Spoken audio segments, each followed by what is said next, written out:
안녕하세요. 아들, 딸 하나씩 키우고 있는 30대 주부입니다. 제가 오늘 이렇게 글을 쓰게 된 건 신우와 신우딸 때문이에요. 어디서부터 어떻게 이야기를 해야 할지 모르겠지만 그래도 일단 적어보겠습니다. 두서가 없더라도 양해 부탁드려요. 학교 선후배로 지내던 남편과 본격적으로 연애를 시작한 건 사회생활을 시작하고 얼마 지나지 않아서였어요. 당시 제 나이 26, 남편 나이 28이었고 남편이 먼저 저에게 한번 진지하게 사귀어보지 않겠냐고 다가왔지요. 그전까지는 그저 좋은 오빠 동생이었는데 하루아침에 갑자기 연애를 하자고더니 당황스러웠던 게 사실이었지만 저도 남편에게 호감이 없던 것은 아니었거든요. 그리고 사실 남녀 사이에 친분이 좋은 선후배니 그런 게 어디 있겠나 싶어요. 다들 어느 정도 이성적으로 호감이 있으니까 알고 지내는 거 아니겠어요? 아무튼 그렇게 남편과 연애를 시작하고 이후로 4년을 만났습니다. 워낙 알고 지낸 시간이 있다 보니 소위 서로 탐색전을 한다던가 그런 건 별로 없었고요. 서로 다투고 토라지고 할 일도 많지 않았네요. 그러다 저도 남편도 좀 더 좋은 조건을 받아 이직에 성공하면서 결혼 이야기가 나왔는데 그게 벌써 몇 년 전 일이네요. 결혼 당시 시댁으로부턴 아무런 도움도 받지 못했고 친정에서는 아파트를 내주셨어요.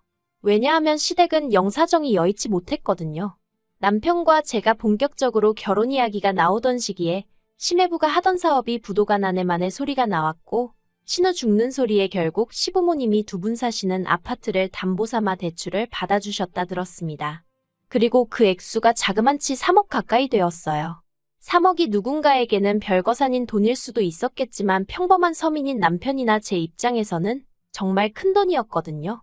아무튼 그래서 시부모님은 당장 원금의 이자 내기도 빠듯한 생활을 이어나가는 와중이셨기에 저희 결혼하니까 좀 도와주세요 소리를 할 수가 없었습니다.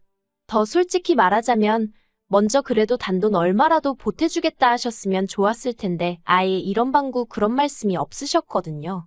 그러니 더욱이 저희 입장에서도 입이 떨어지질 않았지요.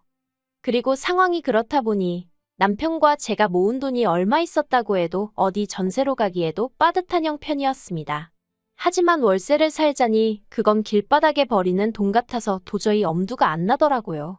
그렇게 남편과 골머리를 앓고 있을 때쯤 친정부모님이 저희를 부르셔서는 당신들이 경기도에 아파트 한 채를 갖고 있는데 거기 세입자가 계약 연장을 안 한다고 하니 거기라도 들어가서 살겠냐고 물어보셨습니다. 그리고 솔직히 저희야 그렇게 물어봐 주신 것만으로도 너무 감사했고 당연히 그렇게 하겠다고 했지요. 그런데 이 일을 가지고 시댁에서 이러쿵저러쿵 말이 나왔습니다. 예단과 혼수 이야기를 나누기 위해 시댁을 찾았던 날 남편이 저희 부모님 덕분에 집 문제가 해결되었다는 이야기를 꺼냈거든요. 그런데 어머님 아버님은 처음에 저희 친정부모님이 아예 집 한 채를 사주시는 걸로 이해를 하셨더라고요.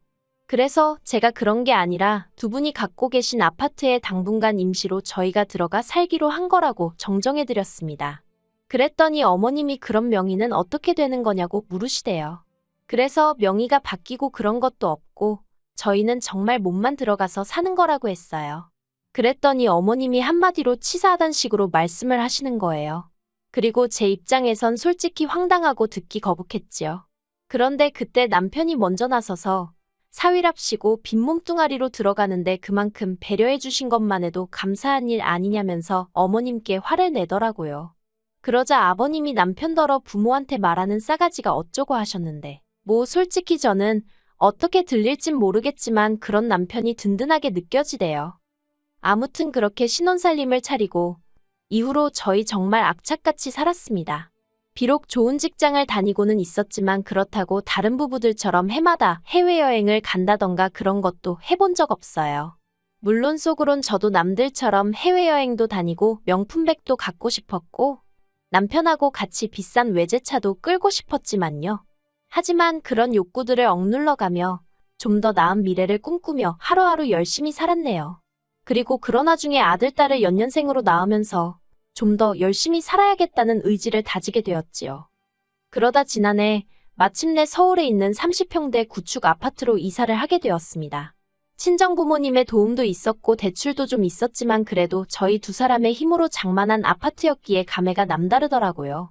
그리고 언제 집들이 할 거냐는 시부모님의 성화에 이사한 지 한 달도 되지 않아 집들이를 하게 되었어요. 시부모님과 신혼의 가족을 불러서 말이지요. 신우는 집에 들어오는 순간부터 집 좋다는 소리를 여러 번 했는데 그건 신우네는 결국 심해부가 사업을 망하면서 월세를 전전하고 있었기 때문입니다. 그리고 그런 사정을 뻔히 알았던 저희였기에 웬만하면 솔직히 집들이도 하고 싶지 않았어요.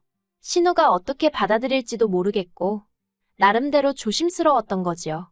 그런데 다행히 신우는 시샘을 하는 것 같진 않았고 그저 저희의 상황을 무척이나 부러워하는 눈치였어요. 그리고 그런 신우에게 저도 어떻게 반응해주는 게 좋을지 몰라서 적당히 웃어넘겼고요. 그리고 이후로도 신우는 종종 저희 집에 놀러오면 안 되냐고 물어왔습니다. 신우네 딸이 10살이었는데 저희 애들을 너무 보고 싶어 한다면서 말이에요. 솔직히 저희 애들은 시조카에 비하면 한참 어리기도 했고 막상 시조카가 오면 저희 애들하고 사이좋게 노는 편도 아니라 내키지 않았지만 한편으론 애가 지 집이 얼마나 답답하면 우리 집에라도 오고 싶어 할까 싶어서 몇 번 그러라 했습니다. 그런데 그게 지금 생각해보면 화근이라면 화근이었네요. 처음엔 한 달에 한 번 올 때도 미안한 기색을 보이던 신우가 저희가 이사하고 반년쯤 지났을 무렵에는 나 좀 이따 가도 되지? 하고 30분 만에 나타날 만큼 미안한 기색은커녕 무슨 어디 동네 슈퍼마켓 뜨나들듯 오가기 시작했으니까요. 참고로 신우네 집하고 저희 집은 걸어서 20분도 걸리지 않는 거리였는데 그건 어쩔 수가 없는 상황 때문이었습니다. 저희가 사는 동네가 그나마 서울에서 집값이 저렴한 지역 중 한 곳이었고 직장에서도 멀지 않았거든요. 단지 신우네가 근처에 산다는 이유로 몇 천만 원을 더 들여 더 불편한 지역으로 이사를 할 수는 없었으니까요. 아무튼 결국 참다 못한 제가 남편더러 신우가 오는 횟수를 좀 줄였으면 좋겠다고 이야기를 했어요. 그리고 남편도 자기가 진작에 눈치채지 못해서 미안하다며 확실히 정리해놓겠다고 하더라고요. 그래서 그렇게 상황이 일단락될 줄 알았습니다. 그런데 이게 웬걸. 시부모님으로부터 생각지도 못한 호출을 받고 시댁에 가게 되었는데 거기서 충격적인 소리를 들었네요. 시댁에 도착하니 어머님께서 어두운 표정으로 현관을 열어주셨습니다. 그리고 저는 속으로 어머님 아버님한테 무슨 건강상의 문제라도 생겼나 싶더라고요. 그렇지만 어쨌든 간에 좋은 일 같지는 않아서 먼저 이러쿵저러쿵 묻지 않고 그저 어머님이 말문을 여실 때까지 기다렸습니다. 그리고 이윽고 어머님이 입술을 떼셨는데 주제는 다름 아닌 신우였어요. 설마 신우 이야기려나 생각도 잠깐 했었는데 어머님 입에서 정말로 신우 이야기가 나와버리니까 이야기를 듣기도 전에 머리가 복잡하더라고요. 혹시 돈 이야기면 어떻게 거절해야 하지 싶었고 그런데 어머님이 꺼내신 이야기는 단순히 돈을 빌려주고 말고 하는 것보다 더 어이없는 것이었습니다. 어머님이 말씀하시길 심해부가 2년 전부터 아무도 모르게 주식에 손을 대고 있었답니다. 돈은 대출이 되는 곳이라면 몇 금융권이고 개의치 않고 융통을 했다고요. 하지만 수익은 조금도 내질 못해서 결국 월세도 제대로 내지 못하는 상황에 이르렀던 모양이에요. 그리고 결국 신우가 시부모님께 손을 벌렸는데 며느리로서 이렇게 표현하는 것이 껄끄럽지만 저희 시부모님 두 분 상황을 표현하자면 당신들 코가 석자인 분들이시거든요. 생활은 연금하고 저희가 매달 드리는 얼마간의 용돈으로 이어나가고 계셨고요. 그러니 당연히 아무리 사랑하는 딸이라고 해도 어떻게 도와주실 상황이 안 되셨을 거고. 그래서 저희를 부르신 거였어요. 어머님의 요구사항은 간단했습니다. 당장 나가는 월세라도 줄여야 하지 않겠냐며 저희더러 신우네 식구랑 합가를 하라는 말씀이셨지요. 저희 아파트가 30평대이고 창고처럼 쓰는 방도 하나 있으니 그걸 내주면 될 것 같답니다. 그리고 시조카는 저희 애들하고 한 방을 쓰게 하면 되지 않겠냐고요. 정말이지. 저희에게는 처음 하시는 이야기셨지만 얼마나 많이 이렇게 저렇게 상상의 나래를 펼쳐보셨는지 어머님 입에서 줄줄줄줄 이야기가 쏟아져 나오더라니까요. 그리고 당연히 저희 반응은 싫어요였습니다. 30평대 아파트가 무슨 으리으리한 궁궐도 아니고 어떻게 두 가족이 사느냐고 안 된다고 했어요. 그랬더니 어머님께서 그거 방 한 칸 내주는 게 무슨 얼마나 대단한 일이냐며 그렇게 째째하게 구느냐고 저에게 화를 내시대요. 그러자 옆에 있던 남편이 왜 이 사람한테 그러냐면서 어머님더러 그렇게 안타까우면 어머니가 누나 데리고 사세요 하더라고요.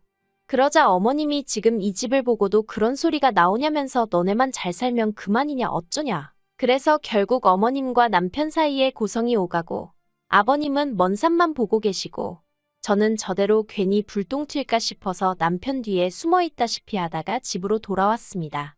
그리고 집으로 오는 길에 제가 남편더러 혹시 내가 같이 못 산다고 해서 서운하거나 속상하냐고 물었어요. 그랬더니 남편이 서운할 일이 따로 있지. 자기가 오히려 미안하답니다.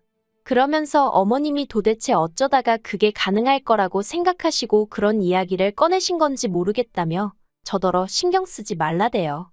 그리고 그렇게 상황이 마무리가 되었다고 생각했어요.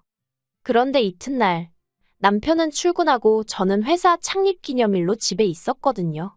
아이들을 유치원에 보내고 한숨 돌리고 있는데 밖에서 누군가 쾅쾅쾅 현관문을 부서져라 두들기는 게 아니겠어요. 놀라서 인터폰으로 밖을 확인하니 신호와 심해부였습니다. 원래대로라면 제가 출근했어야 하는 시간인데도 연락도 없이 막무가내로 와서 빨리 문 열라고 고함을 치고 있던 거죠. 어이가 없기도 하고 황당하기도 하고. 그래서 일단은 남편에게 전화를 걸어 밖에 신혼여행가 와 있는데 어떻게 하냐고 물었습니다. 그리고 저는 제가 긴장하고 있는 줄 몰랐는데 나중에 남편이 말하길 제 목소리가 완전히 얼어서 덜덜 떨고 있더라는 거예요. 그랬어서인지 남편이 저더러 문은 열어주되 지금 전화를 끊지 말랍니다. 자기도 지금 당장 출발하겠다면서요. 그리고 그 순간 남편이 그런 반차를 내는 건가 그래도 되나 별의별 생각이 다 들었지만 안 와도 된다는 소리는 차마 입 밖으로 나오질 않대요. 저는 남편이 시킨 대로 일단 현관문을 열었습니다. 그러자 신우랑 심해부가 씩씩거리면서 집 안으로 들어오더니 저희 집을 한번 휙 둘러보고는 진짜 집 가진 유세가 대단하답니다. 그래서 제가 유세라고 부린 것도 없다. 그냥 두 가족이 살기에는 불편할 것 같아서 싫다고 말한 것뿐이라고 했어요. 그랬더니 신우가 한다는 말이 자기가 생활비를 안 내겠다고 한 것도 아니고 안방을 내놓으라고 한 것도 아닌데 왜 싫으냐입니다. 그리고 그런 억지를 쓰는 신우랑 도저히 대화가 안 통한다 싶었는지 저도 모르게 이러니까 실추하고 대꾸를 해버렸네요. 그러자 신우가 어이가 없다는 듯이 저 말하는 것 좀 보라면서 정말 너무하답니다. 막말로 자기네가 거리로 나앉으면 전부 다 저 때문이라나요. 저는 더는 사람 대 사람으로 대화가 안 통한다 싶어서 아무런 대꾸도 안 하고 그저 할 이야기 다 끝나셨냐 소리만 했습니다.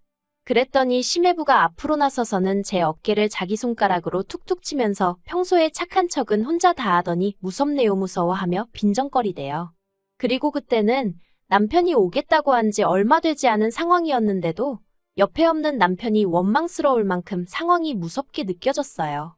제가 심해부더러 지금 이게 뭐 하는 짓이냐고 제 몸에서 손 떼시라 했습니다. 그러자 심해부가 자기가 저를 때리길 했냐 꼬집기를 했냐 계속해서 빈정거리더니 급기야는 자기 어깨로 저를 탁탁 밀더라고요. 그리고 그때 뒤에서 지금 뭐 하는 짓이냐는 소리와 함께 친정부모님이 눈에 보였습니다. 그러고 보니 친정부모님이 오전에 서울병원에 예약이 되어 있으니 일이 끝나는 대로 저희 집으로 오시겠다 했었거든요. 그런데 제가 그걸 까맣게 잊고 있었던 거지요.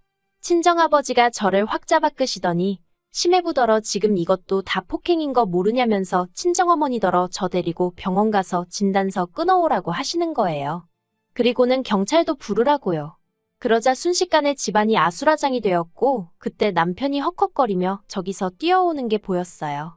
저도 모르게 반가운 마음에 여보하고 부르는데 순간 눈물이 왈칵 나서는 친정어머니가 남편더러 지금 이게 무슨 일이냐면서 어쩌면 저렇게 경우들이 없냐고 이대로 가만히 못 넘어간다고 크게 화를 내셨습니다.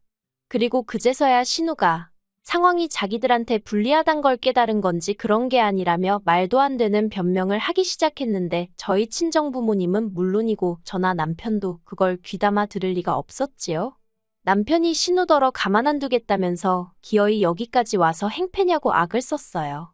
그리고 저희 친정부모님도 남편더러 사돈이고 뭐고 이대로는 못 넘어간다며 법적인 조치는 다 취하겠다 하시대요. 참고로 저희 친척 중엔 아주 유명하진 않아도 변호사도 있고 경찰도 있었거든요.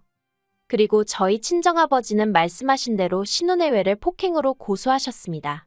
그리고 제가 이기면 저희 쪽 변호사 비용까지 자기가 다 물어야 한다는 사실을 안 신우가 그제서야 저한테 미안하다며 자기가 순간 눈이 돌아갔었다며 사과를 하고 난리더군요.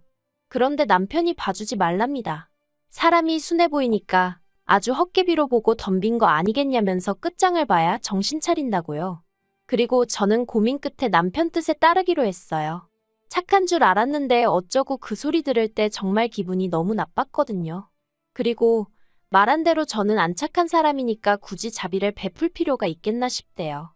그리고 이 일로 시부모님은 남편더러 괘씸한 놈이니 아주 부모 형제도 몰라보는 망나니니 뭐니 온갖 악담을 퍼부으셨고 그걸로도 분이 안 풀리셨는지 영 끊고 살자셨습니다. 당신들 죽었다는 소리가 들려도 아는 채도 말라면서요.